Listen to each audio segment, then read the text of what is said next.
et bienvenue sur la chaîne Elios Guidance. Je vous propose la guidance annuelle de l'année 2025 pour les poissons. Alors, ce tirage que j'ai déjà réalisé et que je vais vous laisser regarder, il est intense et vous allez voir qu'il va y avoir des montagnes russes sur l'année 2025, mais vous finissez l'année en beauté. L'objectif pour vous cette année, c'est réaliser vos ambitions, vos rêves, aller vers l'épanouissement. Alors, on va pas vous laisser tranquille, on va venir semer le doute parfois et vous allez voir que votre entourage va avoir du mal à adhérer, mais vous arrivez en fin d'année à une magnifique réalisation personnelle et vraiment je vous en félicite car on mettra des embûches sur votre chemin.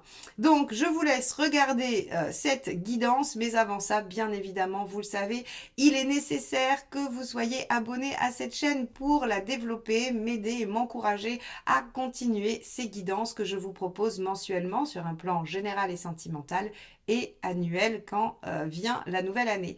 Donc merci infiniment à tous ceux qui s'abonneront dès maintenant et aussi n'hésitez pas à liker, commenter et partager ces vidéos, ça participe à leur référencement. Un simple emoji dans les commentaires suffit, donc merci infiniment à tous. Je vous souhaite une belle année 2025 et je vous laisse regarder votre tirage.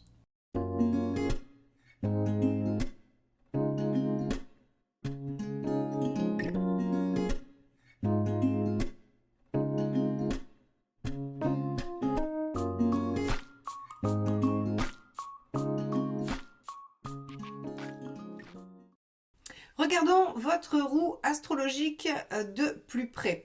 Alors, on voit que il va y avoir une grande envie de faire bouger les choses, les poissons, et probablement quelques maladresses, et vous allez vous retrouver un petit peu embêté sur certains domaines. Alors, je ne vais pas laisser le suspense plus longtemps, on va démarrer l'analyse de cette roue et vous allez mieux comprendre pourquoi je dis ça.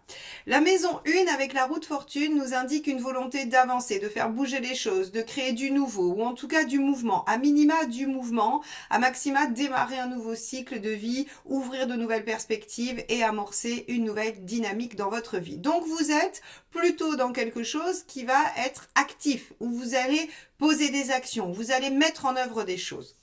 Vous allez, avec la maison 2, probablement soit obtenir des décisions par rapport à vos avoirs, à vos biens, soit vous allez rééquilibrer vos valeurs. Hein. La maison 2, c'est aussi les valeurs que l'on a pour soi, pour la vie. Et donc, avec la justice, on remet de l'ordre. Il y a des choses qui sont tranchées, décidées, positionnées, organisées. Alors, pour moi, par exemple, vous pourriez avoir du mouvement dans vos revenus. Vous pourriez faire un investissement, peut-être aussi. Alors immobilier, on verra. Je ne sais pas. Vous pourriez peut-être déménager. Ça, c'est possible, hein, puisqu'avec l'impératrice inversée en 3, on peut avoir un peu de mouvement déstabilisant. En tout cas, ce qu'on voit, c'est que vous avez une volonté d'avancer et que dans les faits, dans votre maison 2, dans le côté matériel, il y a des décisions qui sont prises et il y a des choses qui s'organisent. Alors, pour le mieux, puisque la justice est à l'endroit, donc ça veut dire que les décisions prises vont permettre une meilleure gestion, vont permettre un meilleur équilibre, vont permettre une meilleure organisation, puisqu'elle est à l'endroit. Donc, ça, c'est un aspect assez positif pour vous, les poissons. La maison 2 est plutôt dynamique et elle est dynamique positivement. Alors en revanche, la maison 3, ici avec l'impératrice inversée, va souffrir de quelques difficultés de communication et quelques manques de, j'allais dire, de contrôle de votre part. Alors, c'est là où je vous dis, bah, vous allez avoir envie que les choses bougent et peut-être qu'il va y avoir quelques maladresses, notamment sur votre communication. Elle pourrait amener, hein, on voit bien les trois maisons relationnelles qui sont la maison 3, la maison 7 et la maison 11 sont un peu en difficulté. Ça veut dire que votre façon de communiquer ou les mouvements que vous opérez vont mettre à mal vos liens affectifs, relationnels, professionnels, de clientèle, peu importe. En tout cas, on a des difficultés sur la communication, on s'exprime pas comme il faudrait, pas comme on voudrait. En tout cas, on n'arrive pas à se faire comprendre et on n'arrive pas trop bien à prendre les choses en main dans ce domaine. Alors, vous pourriez aussi, au-delà de ça, ne pas être dans une phase où vous avez envie d'apprendre. Vous êtes dans une phase d'action, les poissons. Pour vous, 2025, ça va être vraiment l'année du mouvement. Alors, on sait que On sait que quand on est dans l'action, de toute façon, c'est soit la résultante d'une longue période de réflexion, soit de stagnation, de ras-le-bol. Donc ici, bah, ça sera différent pour chacun de vous. En tout cas, en résulte une envie d'agir et non plus de réfléchir ou d'apprendre ou de prendre du temps. D'ailleurs, on voit bien ici, on a la maison Dieu en neuf, hein, on y viendra plus tard, mais voilà, il y a des prises de conscience de choses qui se font et on a envie d'avancer. Donc, ok, vous voulez avancer, ça réorganise de façon plutôt juste. Par contre, le petit écueil, c'est que bah, soit vous y allez avec vos gros sabots et ça passe pas chez tout le monde, soit vous avez du mal à communiquer vos objectifs, vos points de vue, voilà, ce que vous voulez dire.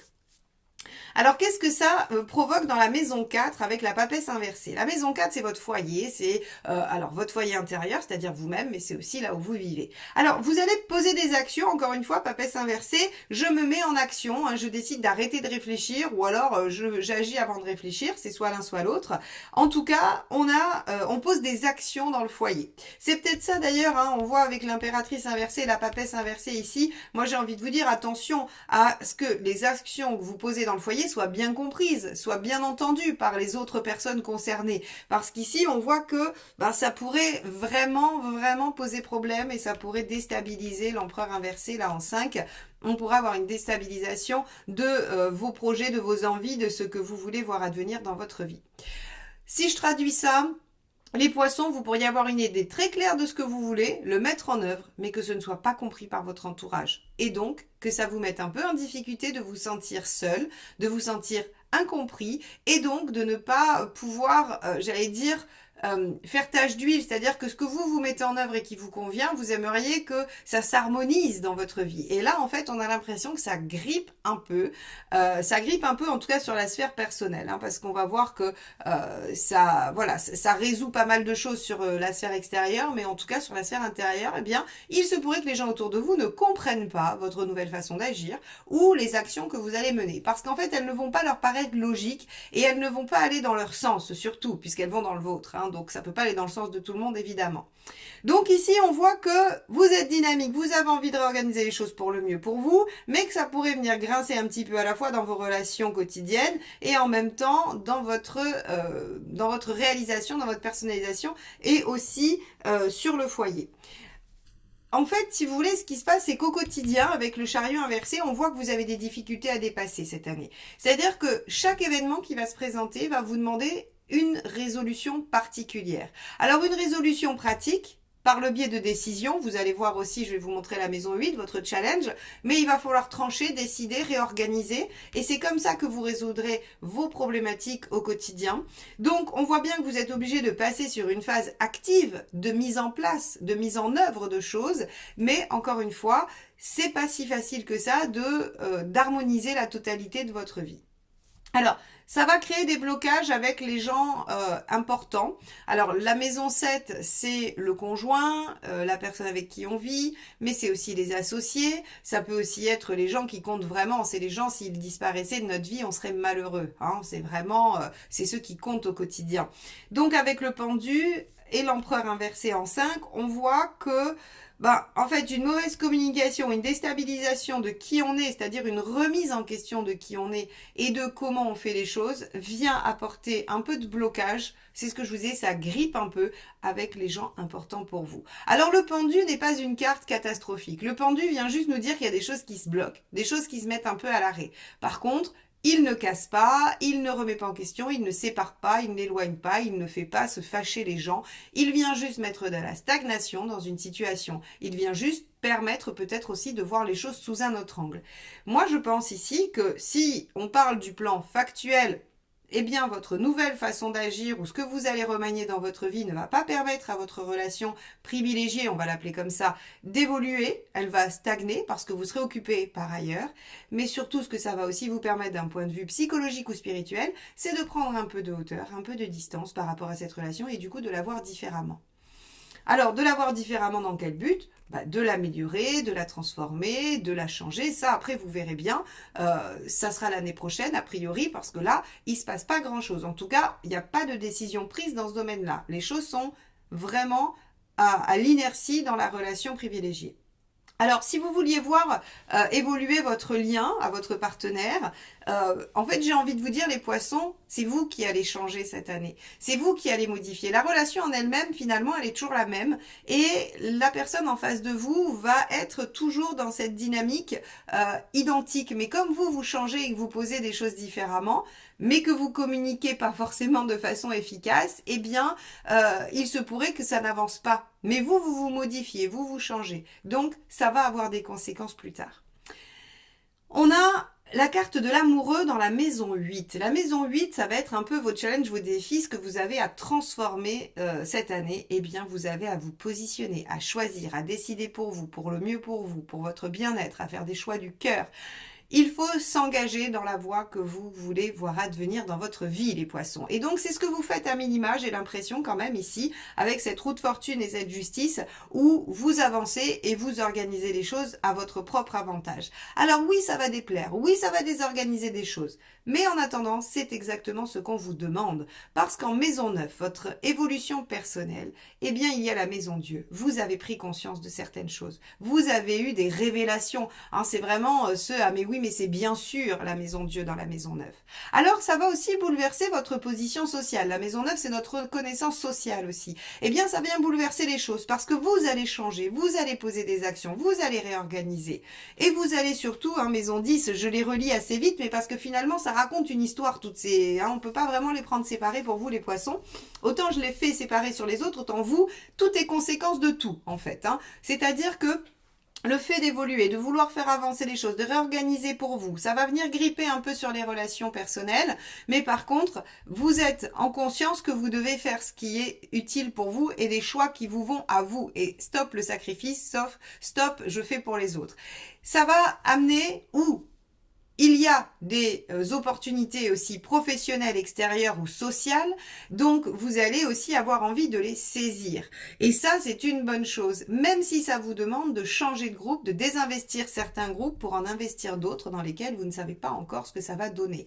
Ici, on voit vraiment, en fait, si vous voulez, que vous bougez pour vous-même, vous bougez intérieurement, et qu'on a l'impression que votre entourage n'arrive pas à suivre la transformation, n'arrive pas à suivre le mouvement. Donc c'est assez rigolo à voir sur la roue astrologique. Je pense que vous, à vivre, ça va aussi être des fois un peu délicat parce que vous allez vous dire, mais si je ralentis, eh bien, je ne me respecte pas, je ne suis pas mes envies. Si je ralentis pour emmener tout le monde, mais si je vais à ma vitesse et que je me choisis, je vois qu'il y a des pertes. Hein. On voit bien avec le soleil inversé qu'il pourrait y avoir des incompréhensions avec l'entourage, des incompréhensions avec les gens qui sont autour de vous. Par contre, on a aussi un manque de visibilité sur le projet à long terme. Aujourd'hui, vous savez que vous voulez changer des choses, vous voulez que ça évolue, mais vous ne savez pas encore très bien la forme que ça va avoir plus tard. C'est pas grave, on vous dit, faites des choix aujourd'hui, des choix qui vous conviennent. Ça vous mènera forcément à une situation qui vous conviendra plus tard, même si aujourd'hui, vous n'en avez pas la visibilité. Alors la maison 12, l'ermite, et oui, l'ermite vous demande de vous servir de votre expérience, il vous demande de regarder en arrière ce qui a fonctionné, ce qui n'a pas fonctionné, et de faire des choix. Moi j'aime bien lier la 8 et la 12 dans vos challenges de l'année, c'est je regarde ce qui a fonctionné pour moi dans le passé, je regarde ce qui n'a pas fonctionné, et je fais des choix en conséquence qui vont me permettre de suivre ce que je veux mettre en œuvre. Donc cette roue astrologique, les poissons, elle nous montre que vous avez envie de vous mettre en action pour le mieux pour vous-même. Vous allez probablement laisser derrière vous quelques situations, quelques personnes, mais vous savez que ce qui est important pour vous aujourd'hui, c'est votre déploiement, c'est vos choix. Vous en avez pris conscience et vous savez qu'il faut saisir les opportunités quand elles se présentent, même si tout le monde n'arrive pas à suivre en même temps. De toute façon, ne vous inquiétez pas, ça ne remet pas forcément en question les relations vraiment très importantes de la maison 7. Donc, on devrait pouvoir s'en sortir avec juste un décalage et pas forcément ici aucun arcane 13. Ça veut dire qu'il n'y a pas de rupture fondamentale, il y a juste un décalage temporel entre ce que vous faites et l'acceptation de votre entourage de ce que vous mettez en place. On va regarder ce qui se passe mois par mois, mes chers poissons. Alors, sur le premier semestre 2025, ici, vous allez avoir la carte du magicien, donc l'équivalent du battleur, l'arcane majeur 1, le démarrage, le potentiel, le nouveau, l'enthousiasme, tout ça va être sous le coup de votre premier semestre 2025. Alors, que se passe-t-il en janvier? On a le 2 de coupe. Alors avec le 2 de coupe, on a des préoccupations relationnelles, affectives. On se pose des questions sur un lien, on aimerait bien rétablir la communication et l'équilibre, hein, ou trouver un partenariat. On pourrait aussi, si vous êtes célibataire, avoir envie de rencontrer quelqu'un. Donc on a un cavalier de bâton qui nous dit que vous voulez tout mettre en œuvre pour que cette dynamique relationnelle, quelle qu'elle soit, fonctionne, et vous êtes même prêt, 9 de denier, à apprendre de nouvelles façons de faire. Alors, j'ai envie de dire que vos nouvelles façons de faire, au début, vous les maîtrisez pas trop bien parce qu'une impératrice inversée nous indique que on n'arrive pas trop bien à saisir les concepts. En tout cas, on prend pas le temps de bien les étudier. Hein. On prend pas le temps de les intégrer. Et en fait, on a une façon de communiquer qui pourrait être un petit peu difficile et laborieuse. Quoi qu'il en soit ici, vous avez envie que les choses changent et vous voulez mettre de l'énergie dans cette situation. Alors en février, 8 de coupe, vous tournez une page sur quelque chose. Vous avez compris qu'il y avait des changements à faire et vous allez les opérer. 8 de coupe, c'est vraiment, je laisse derrière moi ce qui ne me convient plus et je me lance vers le 9 de coupe, c'est-à-dire mon idéal. Donc vous voyez comment déjà vous avez fait des choix au mois de février. Vous savez ce qui est bon pour vous, vous savez ce que vous voulez. Et regardez, 6 de coupe, waouh, 8 de coupe, 6 de coupe. On est vraiment dans la volonté de trouver l'harmonie, la joie, le bonheur. On a quelque chose de l'ordre de la nostalgie avec le 6 de coupe. Alors, est-ce que vous pourriez avoir envie de retrouver quelque chose que vous avez connu? Par exemple, vous voyez, si je fais le lien avec les relations, vous pourriez avoir envie de vous retrouver dans un lien comme au début de ce lien et vous pourriez avoir envie de mettre en place ce qui est nécessaire pour retrouver ça. Sauf qu'on voit que sur le relationnel, c'est pas ce qui est le plus efficace. Alors attention, si cette guidance doit vous servir à quelque chose, c'est à être attentif à la façon dont vous mettez ça en place, tout simplement. À vous questionner, est-ce que la façon dont je vais l'exprimer, la façon dont je vais le montrer à la personne, est-ce que ça va être efficace? Est-ce que je vais vraiment me faire comprendre? Parce que visiblement, c'est quand même la difficulté de l'année. Et effectivement, regardez, ce qu'on a, c'est qu'on a du 8 de coupe, du 6 de coupe, donc on sait ce qu'on veut, on sait vers quoi on veut tendre, on a même envie de ressusciter des choses qu'on avait oubliées, et patatras, on est en reine d'épée. La reine d'épée, elle est trop tranchante, elle est trop froide, elle est trop mentale, elle prend pas en compte l'émotionnel, elle prend pas en compte l'affect. Donc vous pourriez annoncer aux gens autour de vous, aux gens que vous aimez, vos décisions de façon un peu trop abrupte et sans avoir pris en compte leurs émotions et leurs réactions. Alors je suis pas en train de vous dire qu'il faut vous sacrifier pour les autres, hein, c'est pas du tout ce que je suis en train de dire. Par contre, juste de travailler votre communication. Et vos choix sont vos choix et vous allez les faire et vous allez les assumer. Par contre, la façon de les présenter peut tout déterminer dans l'adhésion que les autres auront à vos projets ou non.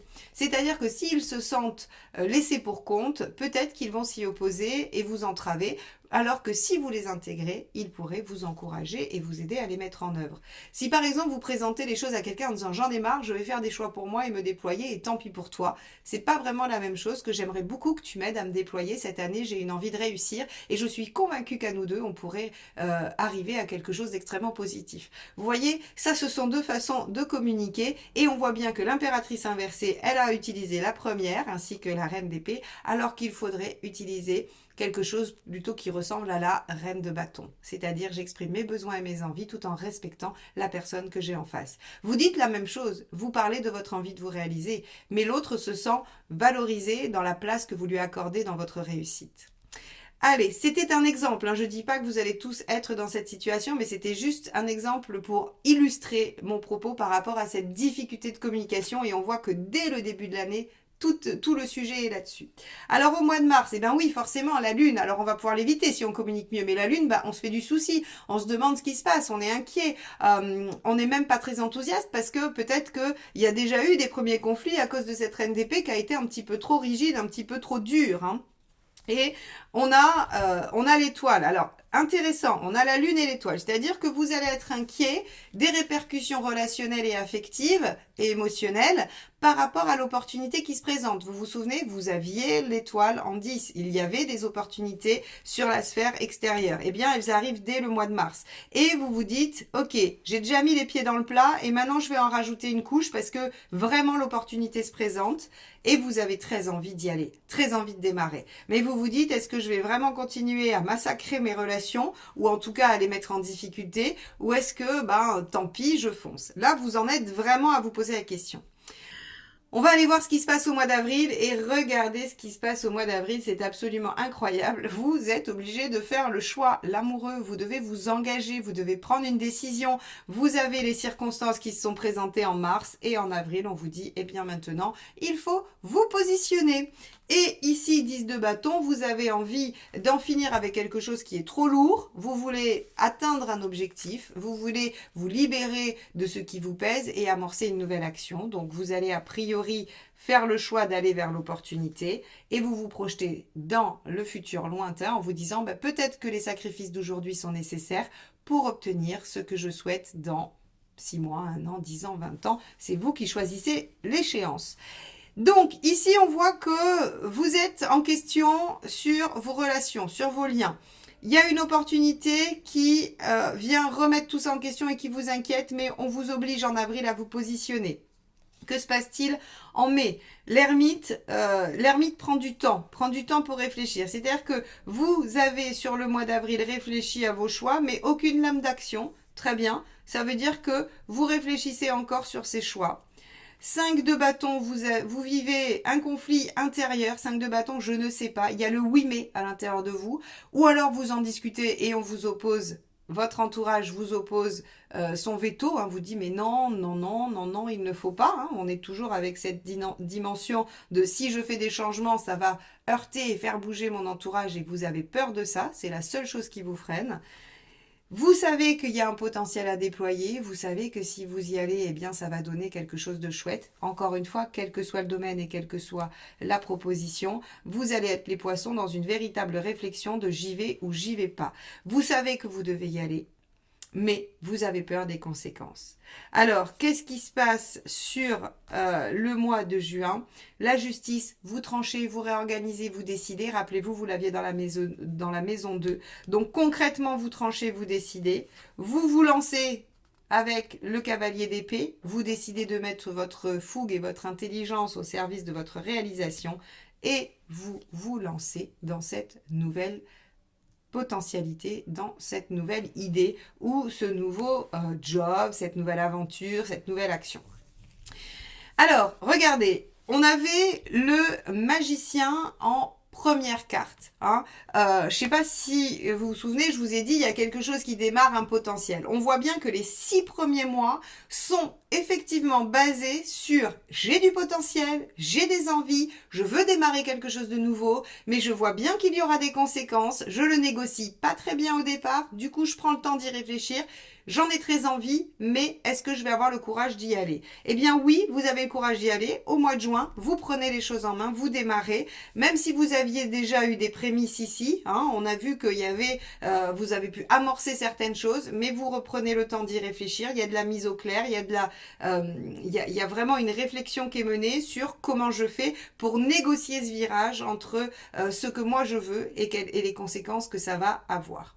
Alors on va regarder tout de suite ce que ça dit sur la deuxième partie de l'année. Alors mes chers poissons, sur cette deuxième partie de l'année, vous démarrez avec l'arcane 13 qui va donc marquer, j'allais dire, vos 6 derniers mois 2025.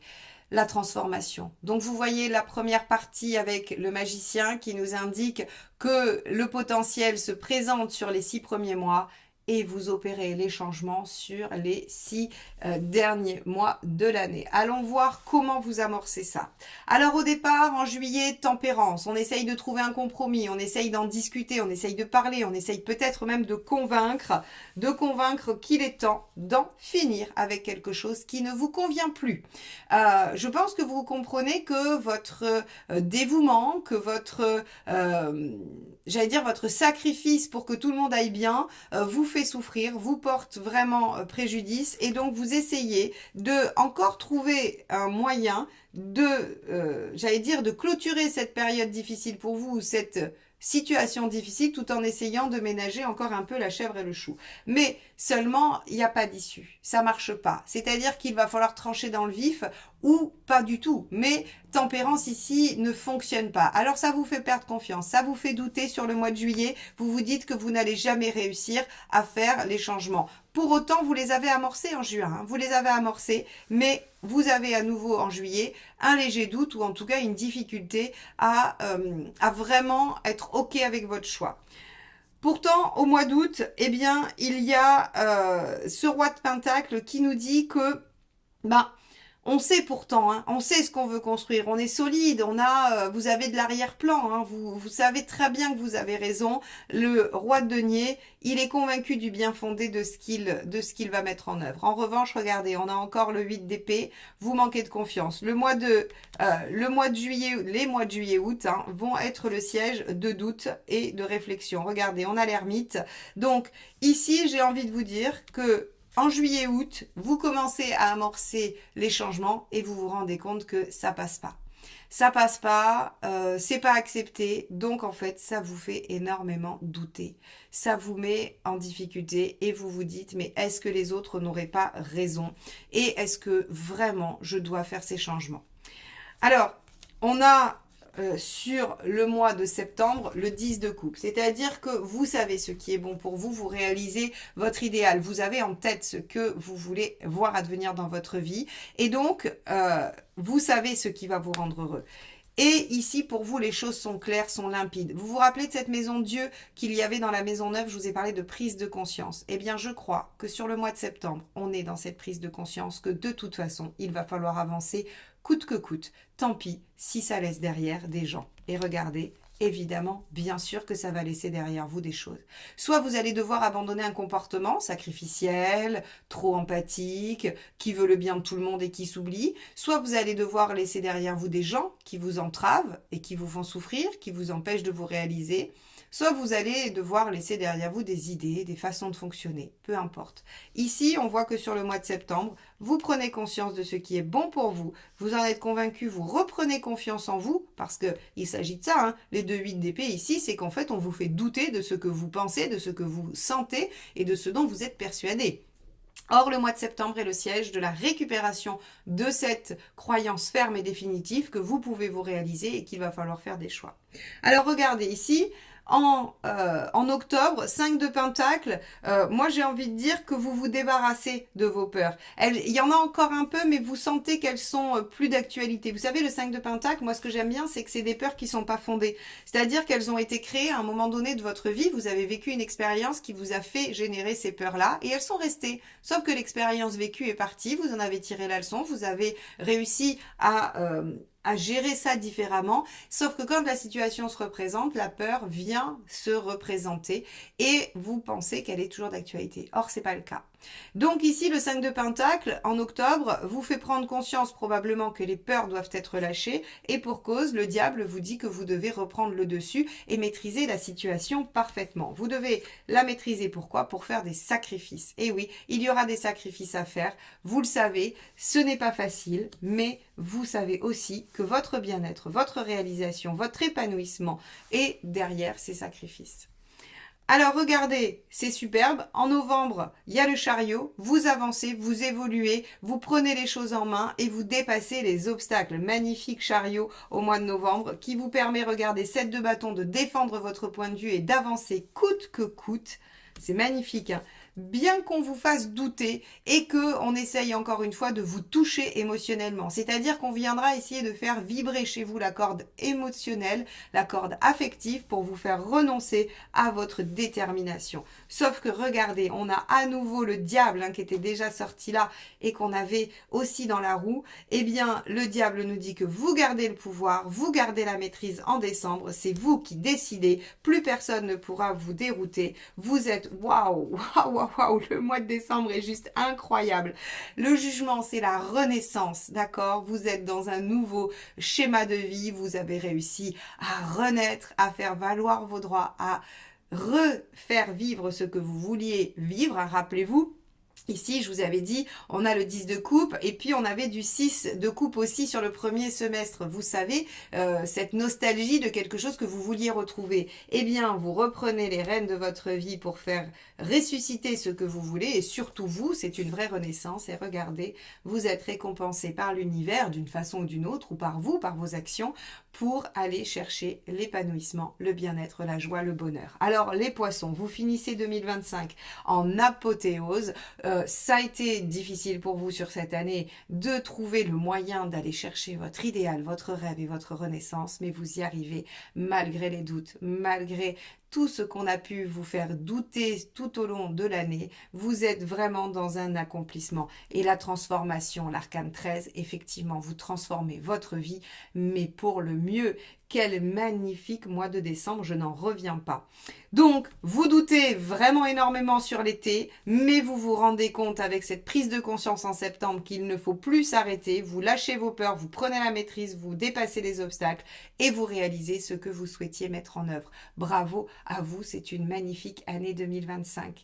Eh bien écoutez, j'espère que cette guidance vous aidera à la traverser du mieux possible, qu'elle vous aidera à déjouer les pièges des mois d'été qui ne vont pas être faciles. Donc bon courage à tous les poissons, l'épanouissement au bout du chemin, c'est quand même pas rien. Donc je vous encourage à traverser tous ces défis qui vont jalonner votre année 2025. Merci de m'avoir écouté jusque-là et à très vite pour de nouvelles guidances. Bye bye.